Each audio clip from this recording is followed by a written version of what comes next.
37장 본문 말씀을 듣겠습니다.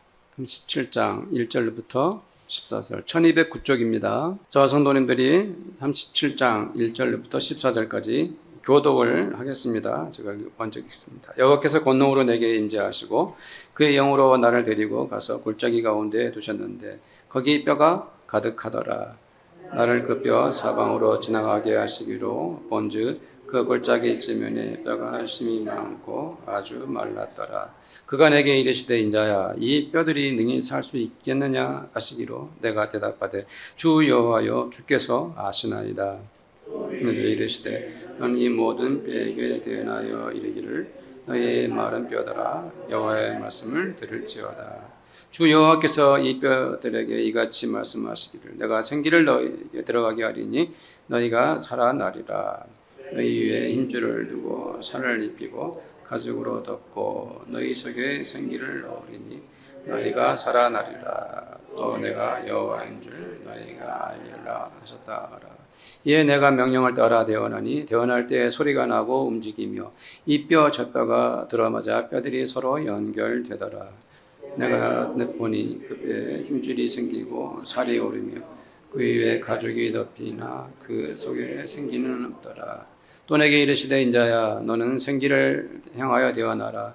생기에게 대언하여 이르기를 주 여호와께서 이같이 말씀하시기를 생기야 사방에서부터 와서 이 죽음을 당한 자에게 물어서 살아나게 하라 하셨다 하라.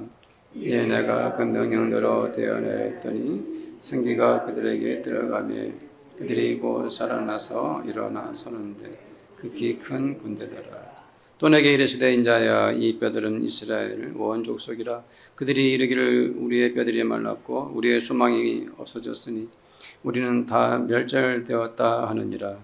그러므로 너는 대언하여 그들에게 이르기를 주 여호와께서 이같이 말씀하시기를 내 백성들아 내가 너희 무덤을 열고 너희로 거기에서 나오게 하고 이스라엘 땅으로 들어가게 하리라. 내 백성들아 내가 너희 무덤을 열고 너희로 거기에서 나오게 한즉 너희는 내가 여호와인 줄 알리라. 내가 또 내 영을 너희 속에 두어 너희가 살아나게 하고 내가 또 너희를 너희 고국 땅에 두리니 나 여호와가 이 일을 말하고 이룬 줄을 너희가 알리라. 여호와의 말씀이니라. 아멘. 요 며칠 동안에 너무 무더워가지고 뭐 길거리 5분만 걸어도 걷기도 힘들 정도로 더웠는데 성도님들 건강하시길 바라겠습니다. 우리나라 가곡 중에서 가장 슬프고 안타까운 노래는 비목이 아닌가 싶습니다. 그 가사를 이렇지요. 초연히 쓸고 간 깊은 계곡 양진역해 이름 모를 비목이요. 먼 고향 초동 친구 두고 온 하늘가 서러움 아라리 돌이 되어 쌓였네. 우리가 다 아는 이 비목은 그런 가사를 가지고 있습니다. 6.25 한국 전쟁 때 목숨을 잃은 한 무명 용사를 위해 비목에 돌을 쌓아 놓았으니 얼마나 마음이 아프고 슬픕니까? 아직도 이 나라 산과 숲 그리고 계곡 어디인가 전쟁 중에 죽어 백골이 된 전사자들이 얼마나 많을까요? 에스겔서 37장은 마른 뼈 환상으로 유명합니다. 하나님은 에스겔을 골짜기 깊은 곳으로 데려가셨습니다. 이 이미지는 하나님께서 에스겔에게 자기의 의지와 상관없이 강한 힘으로 이끌고 가신 것이 떠오릅니다. 마치 하나님께서 손으로 그를 들어서 골짜기 한가운데 내려놓으신 것 같습니다. 그러나 그 골짜기는 너무 충격적이었습니다. 하도 놀라워서 이게 뭐지 하는 상황이었습니다. 에스겔은 입을 다물지 못할 지경이었습니다. 이스라엘에서 골짜기는 아주 깊죠. 또 충분히 넓은 공간이 있습니다.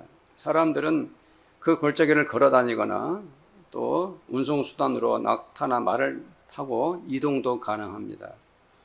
때로는 그 골짜기는 전쟁터가 되기도 합니다.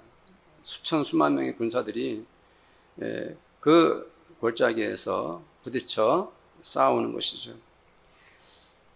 바로 그 골짜기에 뼈가 가득했습니다. 해골과 갈비, 뼈, 다리나 팔, 골반의 뼈들이 골짜기에 가득 채워져 있었습니다. 하나님은 에스겔을 그 뼈를 그냥 멀리서 바라보기만 하지 않으셨어요. 하나님의 에스겔이 그 뼈들을 밟고 지나가도록 하셨습니다. 에스겔은 사방으로 온통 가득한 뼈들을 헤치고 나가야 했습니다. 이미 오랜 세월이 지나서 단단히 말라버린 그 뼈들을 밟으면서 그것들이 골짜기에 얼마나 가득한지 에스겔은 온몸으로 겪어야만 했습니다. 그 마른 뼈 환상은 너무 끔찍했습니다. 지나칠 정도로 참혹한 광경이었죠. 그 마른 뼈들은 그냥 우연히 거기에 있었던 것이 아닙니다. 그것들은 바로 전쟁 중에 죽은 전사들의 현장이었던 것이죠. 9절에 보면은 그렇게 기록되어 있어요. 이 뼈들이 정체가 무엇이냐? 죽임을 당한 자들이다 그랬어요. 9절에 이 죽임을 당한 자라고. 그것은 그 골짜기가 헤아릴 수 없는 그 많은 뼈들은 바로 전투 중에 숨진 자들의 무덤이었던 것입니다. 그렇게 죽은 자들의 시신도 수습하지 못한 그 백골로 남아서 있었으니까 얼마나 비극적입니까? 그 골짜기 깊은 곳 그 자리에서 하나님은 에스겔에게 물으셨습니다. 뭐라고 물으셨죠? 그가 내게 이르시되 인자야 이 뼈들이 능히 살 수 있겠느냐? 참 기가 막히는 질문입니다. 어이가 없죠. 이렇게 바짝 말라버린 뼈들이 어떻게 살아난다는 것입니까? 그것은 불가능하죠. 도대체 있을 수 없는 일입니다. 왜 하나님은 에스겔에게 도저히 안 되는 일인데도 이 뼈들이 능히 살 수 있겠느냐라고 말씀하셨을까요? 하나님께서 에스겔에게 그렇게 말씀하신 것은 에스겔의 눈앞에 비전을 보여주시기 위한 것입니다. 하나님은 하나님의 사람들에게 비전을 밝히 보여주십니다. 사람들에게 닥친 현상은 가장 힘들고 절망적이지만 그 고난의 현실 너머에 일어날 미래의 꿈을 하나님이 보여주시죠. 누구에게 보여줍니까? 하나님의 사람들에게 보여주는 것입니다. 그래서 하나님은 에스겔에게 물어보십니다. 이 뼈들이 능히 살 수 있겠느냐? 모세와 이스라엘 백성들이 애굽을 빠져나올 때 하나님은 홍해 앞에서 미래의 비전을 보여주셨습니다. 약속의 땅 가나안으로 가는 길에 홍해가 가로막고 있을 때 하나님은 모세와 이스라엘 사람들에게 하나님의 비전을 보여주셨습니다. 무엇을 의미합니까? 사람의 힘으로는 불가능하죠. 네. 어떻게 이스라엘 백성들이 그 많은 사람들이 배도 없는데 홍해를 건너겠습니까? 뒤에서 바로의 군대가 추격해 오고 앞에는 홍해가 기다리고 있습니다. 불가능한 상황이죠. 그 홍해를 건너는 것은 사람의 힘으로 안 된다는 것을 하나님이 먼저 보여주시고 그 장벽 앞에서 하나님은 그 절망의 끝에서 비전을 보여주시는 것입니다. 홍해를 건너서 내가 너희들을 약속의 땅으로 인도하겠다라고 하시는 것이죠.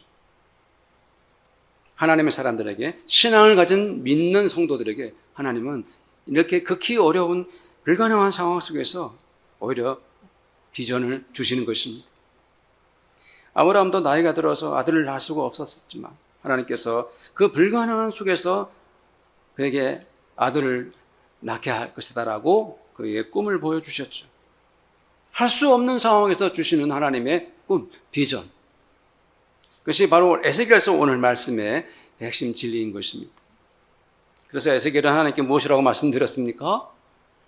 내가 대답하되 주 여호와여 주께서 아시나이다. 말라 비틀어져 골짜기 깊은 곳에 버려진 채 나 뒹구는 뼈들이라 할지라도 하나님은 살릴 수 있다라고 에스겔은 말씀드리고 있습니다. 사랑하는 성도들에게 하나님 도대체 어떤 분이신가요? 나는 하나님을 어떤 분으로 믿고 있습니까? 내가 믿는 하나님 앞에서 나는 어떤 신앙 고백을 합니까? 주일 예배를 드릴 때마다 성도님들 사도신경으로 신앙 고백을 하죠. 하나님은 전능하신 하나님이시죠. 하나님은 아무것도 없는 세상에서 말씀으로 만물을 만드셨습니다. 하나님은 못하시는 것이 없이 모든 것들을 하시는 분이십니다. 사랑하는 성도님들, 하나님은 성도님들에게 도대체 어떤 분이십니까? 나는 하나님을 어떤 분으로 믿고 있습니까? 하나님은 죽은 자도 살리시고 병든 자도 고쳐내십니다. 하나님은 골짜기에 놔둔 뼈들도 살려내시는 분이십니다. 하나님은 바로 그것을 에스겔에게 친히 보여주시기 원하셨습니다. 그래서 그를 그 골짜기 뼈들 가운데 데리고 가신 것입니다. 참혹하게 버려진 뼈들이라도 거뜬히 살려내시는 분이 하나님이신 것을 에스겔에게 친히 증명해 내시기 위해서 하나님은 그를 그 골짜기로 끌어내리신 것입니다. 그렇습니다. 하나님께서 우리를 불가능하고 힘들고 고통스러운 현장으로 끌어내리실 때 하나님께서 과연 왜 나를 그곳에 이끌어내셨는지, 하나님이 어떤 비전을 주시기 위해서 나를 그리 하셨는지 우리 성도님들이 아셔야 하겠습니다. 그렇습니다. 하나님은 에스겔에게 그리고 우리 모두에게 물어보십니다. 이 뼈들이 능히 살겠느냐? 성도들도 대답해 보십시오. 성도들의 눈앞에 마른 뼈들이 나뒹굴고 있습니다. 하나님께서 물어보십니다. 이 뼈들이 능히 살겠느냐? 4절 말씀을 함께 읽겠습니다. 4절 말씀 읽겠습니다. 또 내게 이르시되 너는 이 모든 뼈에게 대언하여 이르기를 너희의 마른 뼈들아 여호와의 말씀을 들을지어다. 하나님은 에스겔에게 하나님의 말씀을 대언하라 하십니다. 대언이라는 게 하나님의 말씀을 대신 전하는 것이죠. 하나님이 직접 말씀을 전하는 것이 아니라 하나님이 하실 말씀을 에스겔이 대신 전하는 것입니다. 대언이란 내가 내 입으로 말하지만 그것이 나의 말이 아니라 하나님의 말씀을 전하는 것이죠. 그렇다면 왜 하나님은 에스겔에게 대언하라 하셨을까요? 하나님께서 직접 뼈들에게 말씀하시면 그 권위와 능력이 그대로 곧바로 드러날 텐데 왜 에스겔에게 그리 말씀하셨을까요? 그것이 바로 선지자가 존재하는 이유입니다. 선지자는 하나님의 말씀을 백성들에게 대신 전하는 하나님의 예언자입니다.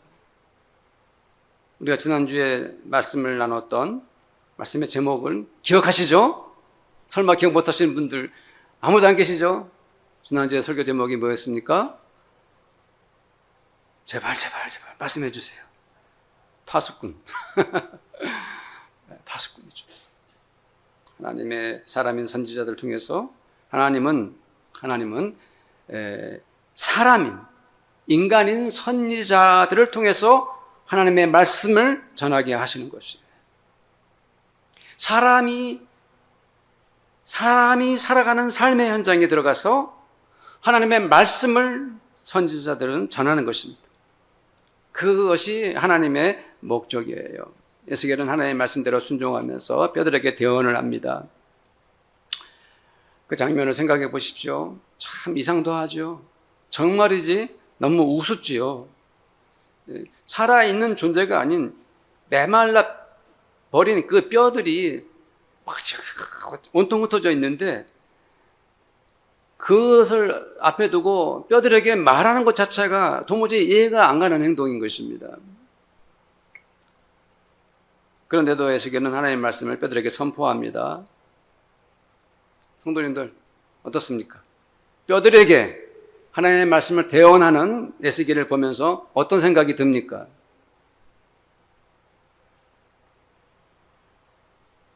성도들 이것이 바로 믿음인 것입니다. 이것이야말로 신앙이죠. 그 어떤 상황에서도 하나님의 말씀대로 행동하는 것, 그것이 바로 우리가 하나님을 믿는다는 증거입니다. 세상 사람들은 비웃겠지요. 네. 무신론자들은 손가락질을 할 것입니다. 하나님을 믿지 않는 사람들은 당연히 뼈들에게 소리치는 에스겔을 보면서 저 사람 왜 저래? 미친 거 아니야? 왜 저러고 있어? 이렇게 생각하죠. 사랑하는 성도님들, 성도들도 하나님께서 말씀하시면 네 하고 내 하나님하고 뼈들에게 하나님의 말씀을 대언할 수 있겠습니까?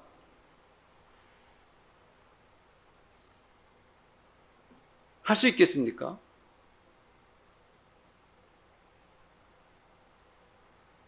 그래야 하고 말고요. 당연히 그래야만 합니다. 전능하신 하나님께서 나에게 명령하시는데 내가 어찌 하나님을 거역할 수 있겠습니까? 5절 말씀을 보겠습니다. 5절 말씀 시작. 주여께서 이 뼈들에게 이같이 말씀하시기를 내가 생기를 너희에게 들어가게 하리니 너희가 살아나리라.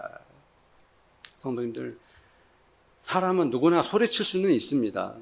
누구라도 할 말은 할 수가 있죠. 마른 뼈들에게 하나님 하라니까 나도 소리칠 수 있죠.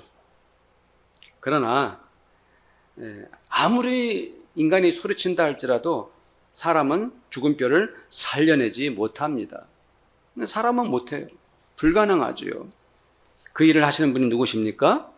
하나님이 하시는 것입니다. 우리는 외치거나 대언하고 선포하지만 그 말씀대로 이루어내시는 분은 오직 하나님이실 뿐입니다. 그래서 하나님께서 우리에게 대언하라고 하신 거예요. 뼈들에게.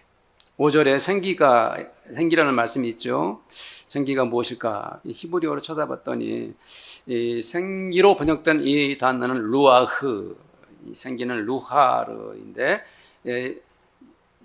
여러 가지 의미로 쓰일 때가 있어요. 바람으로도 쓰이고 호흡으로도 쓰여요. 똑같은 단어가. 근데 오늘 말씀에서는 하나님의 영, 성령으로 쓰였어요. 성령을 뜻합니다. 왜냐하면 14절에 보면 그것을 하나님께서 밝히 말씀하고 있어요. 내 영을 너희 속에 두어라고 했죠. 14절에. 그때 이 내 영이 루아흐예요. 그래서 내 영이 어떤 존재입니까? 하나님의 영이니까 성령님이시죠. 그래서 성령이 임하셔서 이 마른 뼈들을 살게 하시는 것입니다. 6절 말씀을 보겠습니다. 너희 위에 힘줄을 두고 살을 입히고 가죽으로 덮고 너희 속에 생기를 넣으리니 너희가 살아나리라. 또 내가 여호와인 줄 너희가 알리라 하셨다 하라. 힘줄이 살아나고 살이 되살아납니다. 가죽이 생겨납니다. 이 모든 것들이 살아나고 이제 생기를 넣어서 그 모든 뼈들이 힘을 얻고 심지어 살아 숨쉬는 그러한 존재가 되는 것이죠. 그런데 중요한 것은 하나님께서 이 모든 뼈들을 이렇게 살리시는 이유가 무엇이라고 말씀하고 있습니까? 하나님께서 이 뼈들을 살리시는 목적이 무엇이라고 말씀하고 있습니까? 6절에서. 그렇죠. 내가 여호와인 줄 너희가 알리라. 그래서 우리가 신앙생활하면서 예배드리고 믿음 생활하고 말씀 보고 찬양하며 기도 생활하면서 우리가 몸소 경험하는 것이 뭡니까? 하나님이 나의 하나님이시구나라고 그 하나님을 우리가 알고 믿게 되는 것이죠. 하나님은 하나님 되심을, 내가 여호와인 것을 에스겔과 이스라엘 사람들에게 알리게 하시려고 이 일을 하고 계셔요. 사람이 살고 죽는 것, 인생을 주관하시는 분이 하나님이시라는 것을, 죽어 말라버린 뼈라도 살리시는 분이 하나님이시라는 것을, 내가 하나님이라는 것을 알게 하시려고 하나님께서 이렇게 그 일을 하고 계신 것입니다. 성도님들, 에스겔서 우리 37장을 쭉 읽으면서 뼈들을 살려내시는 그 하나님의 그 모습을, 그 현장을 성경을 통해서 우리가 경험하면서 하나님께서 우리들에게 동일한 은혜를 주시고 계시죠. 우리가 믿는 그 하나님, 뼈들을 살리신 그 하나님이 여호와, 전능하신 하나님, 창조주 하나님인 것을 우리에게 알려주고 계십니다. 7절, 8절 말씀을 또 함께 읽겠습니다. 시작. 이에 내가 명령을 따라 대언하니 대언할 때 소리가 나고 움직이며 이 뼈 저 뼈가 들어맞아 뼈들이 서로 연결되더라. 내가 또 보니 그 뼈에 힘줄이 생기고 살이 오르며 그 위에 가죽이 덮이나 그 속에 생기는 없더라. 에스겔은 하나님 말씀 그대로 대언했습니다. 에스겔은 하나님이 내리신 명령 그대로 선포했습니다. 그 뼈들이 움직이면서 소리 나기 시작했습니다. 뼈와 뼈들이 들어맞고 서로 연결이 되었습니다. 그 뼈들에 힘줄도 생겼습니다. 뿐만 아니었습니다. 그 뼈들이 가죽, 즉 피부가 덮여서 완전히 살아있는 사람의 그 모습을 대고 말았죠. 이 모든 장면을 지켜본 에스겔은 얼마나 놀랐을까요? 자기가 본 그 현장에서 마른 뼈들이 막 그렇게 살아나는 모습을 보고 얼마나 차라리 충격적이었겠죠. 메마른 골짜기 사방에 흩어져 나뒹굴던 뼈들이 그렇게 살아 움직였으니까 눈이 휘둥그레져 가지고 에스겔은 너무 감동했을 것입니다. 더욱 차올랐겠죠. 살아계신 하나님, 전능하신 하나님, 창조주 하나님, 하나님이 일을 행하셨구나. 눈물이라도 흘렸을 것 같아요.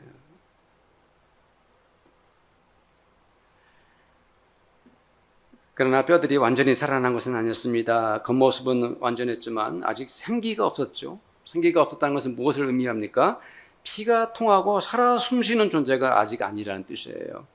그래서 겉모습은 살아있는 것 같았지만 모양은 회복됐지만 살아서 숨쉬는 그런 진정으로 살아있는 그런 존재는 아니었지요. 그래서 하나님께서 생기를 불어넣어 주시는 것입니다. 9절 말씀을 읽겠습니다.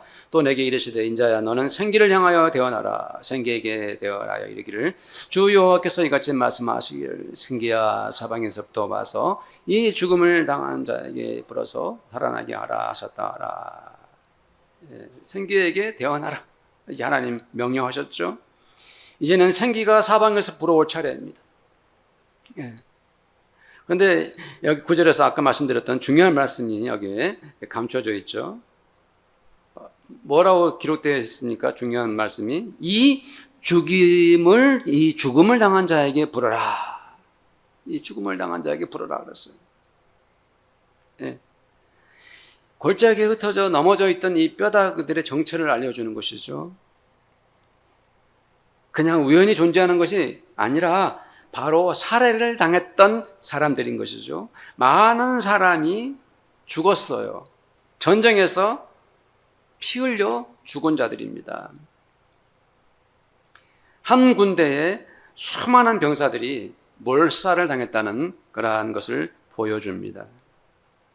골짜기의 뼈들이 엄청난 얼마나 비극의 존재였는지를 보여주죠. 참상 그대로를 보여주었습니다. 적의 칼과 창에 찔려 죽어간 그 골짜기에서 산채로 성장이 되어서 마침내 뼈만 남았던 그 참담한 결말을 에스겔에게 다 보여주었어요.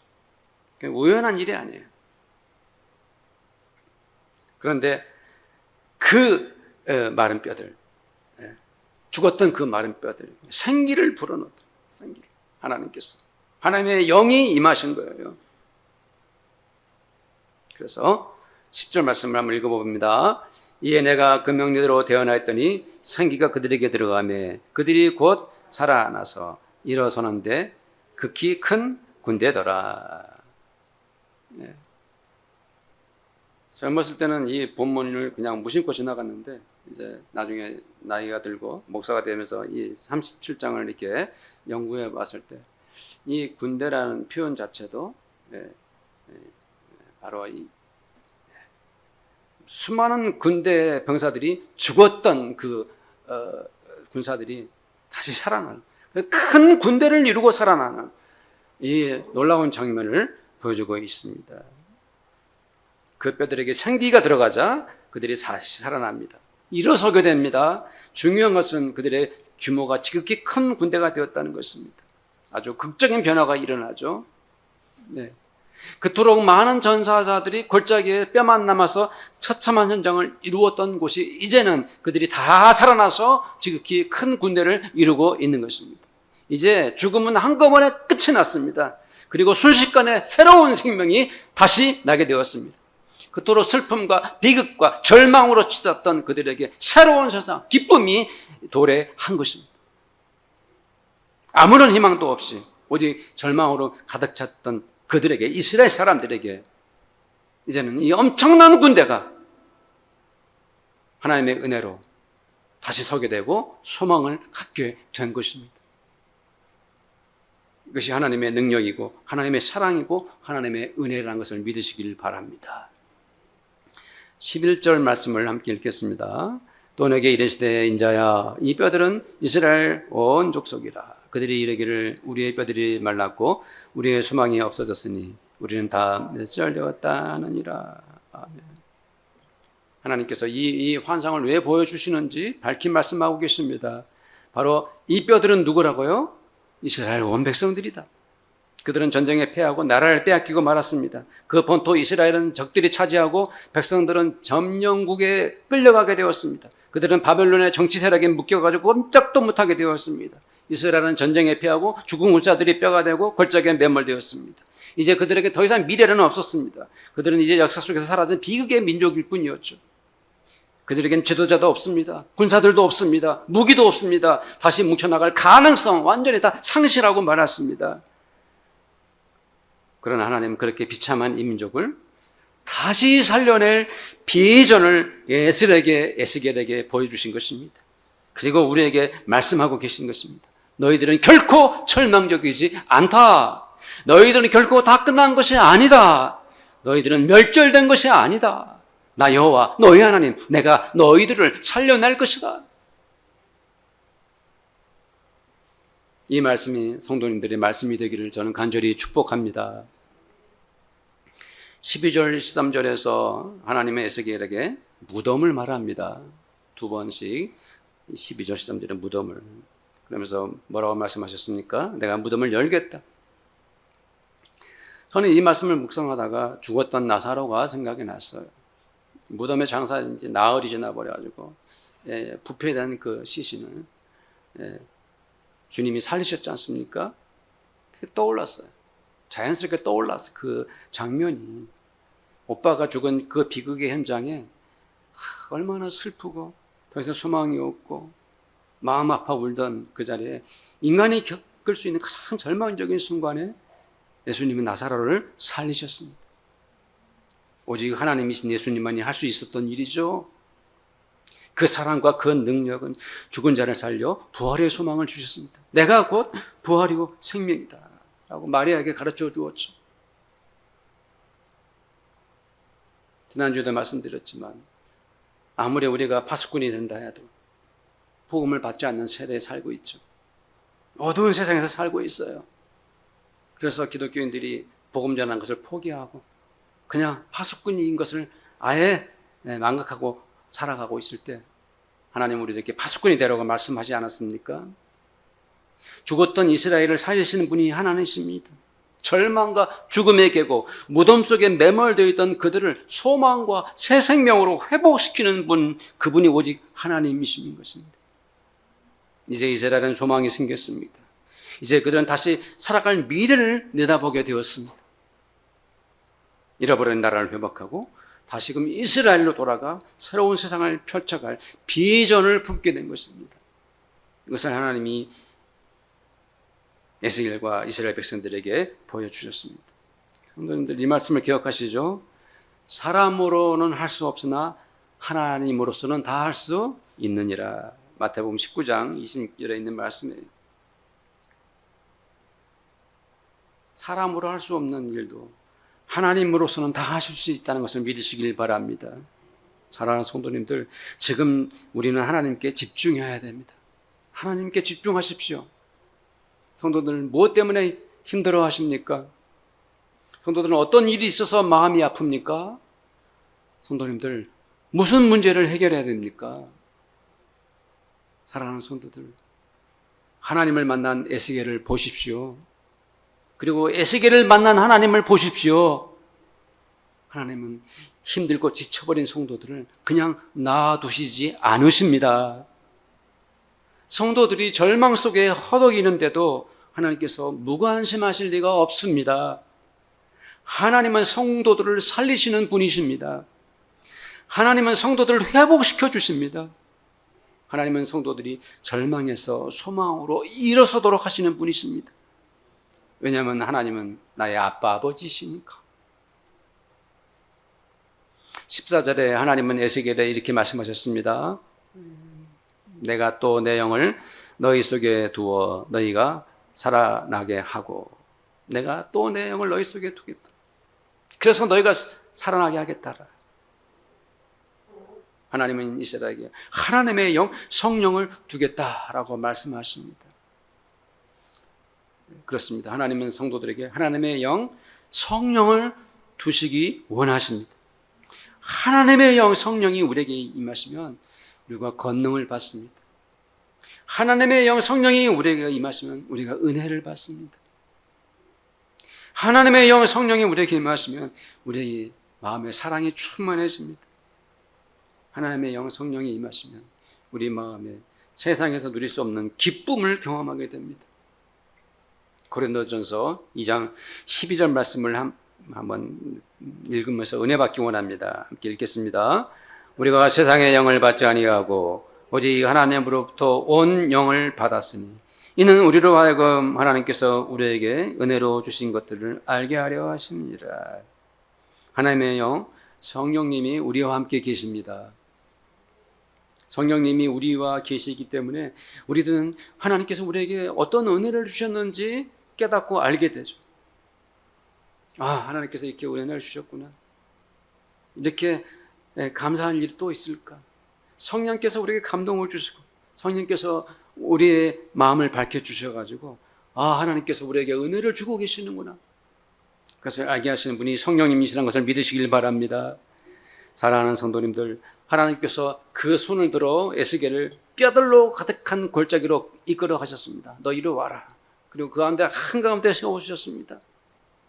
에스겔은 기가 막혔습니다.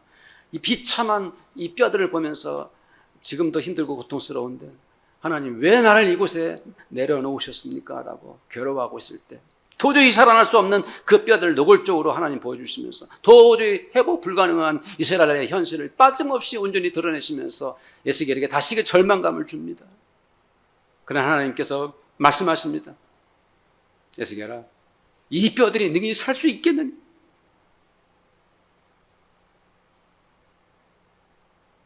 하나님은 이스라엘에게 희망이 있다는 것을 알려주셨습니다. 하나님은 패망한 이스라엘이 다시 살아날 수 있다라고 비전을 보여주셨습니다. 사랑하는 성도님들, 하나님이 보여주신 이 환상이 이제는 에스겔의 것이 아니라 우리 성도들의 차지가 되기를 바랍니다. 성도들이 지금 무슨 일을 당하고 있다 할지라도 하나님은 반드시 성도들을 다시 일으켜 세우실 것입니다. 성도들이 지금 안고 있는 문제가 어떤 것이라 할지라도 하나님은 반드시 성도들을 살리시고 회복시켜 주십니다. 하나님이 성도들에게 주시는 그 놀라운 비전을 믿으십시오. 성령께서 성도들에게 힘을 주시고 은혜 주심을 감사하며 믿으시기를 바랍니다. 우리 함께 한번 간절히 기도하기를 원합니다. 마른 뼈 환상을 통해서 우리에게 주시는 하나님의 비전과 우리 주 예수님의 꿈이 무엇인지, 나를 어떻게 이끌고 가시기를 원하시는지, 나를 어떻게 사랑하시는지, 나에게 어떤 은혜를 베풀고 계신지 하나님 앞에 간절히 우리가 기도하기를 원합니다. 기도하겠습니다. 하나님 아버지, 저를 불쌍히 여기시고 긍휼히 여겨주시니 감사합니다. 아버지 하나님, 절망의 자리, 힘들고 어려운 세상입니다. 서로 미워하고 싸우고 다투고 절망적인 상황입니다. 희망이 없어 보이고 아버지 고난이 아버지 멈추지 않는 세상에서 살아가고 있습니다. 하나님 아버지, 그러나 우리는 하나님, 우리의 눈을 하나님께로 향합니다. 우리의 마음이 하나님께로 집중합니다. 하나님, 나의 아빠 아버지, 하나님께서 나를 얼마나 사랑하시는지, 성령께서 나를 얼마나 은혜 베풀고 주시기를 원하시는지, 절망의 자리에서도 슬픔의 자리에서도 고통의 자리에서도 하나님은 능히 우리를 지켜 세워주십니다. 우리를 새롭게 하십니다. 우리에게 능력을 주십니다. 우리에게 아버지 하나님이여 가능성과 희망과 소망을 아버지 하나님이여 물붓듯 부어주십니다. 성령께서 우리의 마음을 충만케 하시고 은혜 주시고 담대한 믿음을 주시니 감사합니다. 우리는 하나님을 하나님이 우리를 얼마나 사랑하시는지, 우리를 힘들고 어려운 이 삶의 현장에서 우리를 어떻게 회복시켜 주실지, 우리를 다시금 일으켜 세워 주실지 그것을 믿습니다. 다시 살아나게 하실 하나님을 믿습니다. 우리에게 능력을 주시고 은혜를 베푸시고 우리에게 비전을 주시는, 지금의 고난 속에서도 우리에게 아버지 커다란 비전과 꿈을 주신 하나님 앞에 나가기를 원합니다. 성도들에게 은혜 주시고 기쁨과 감사가 충만하기 원합니다. 감사하며 우리 주 예수님의 이름으로 기도드립니다. 아멘. 지금은 우리 주님 예수 그리스도의 은혜와 하나님 아버지의 사랑하심과 성령님의 교제하심이 오늘도 거룩한 예배를 드리고 주 앞에 서기를 간절히 원하는 이 자리에 함께한 모든 성도들 머리 위에, 우리 성도들의 가정마다 또 그들의 일터와 우리 교회 위에 지금부터 영원토록 함께 있을지어다. 아멘.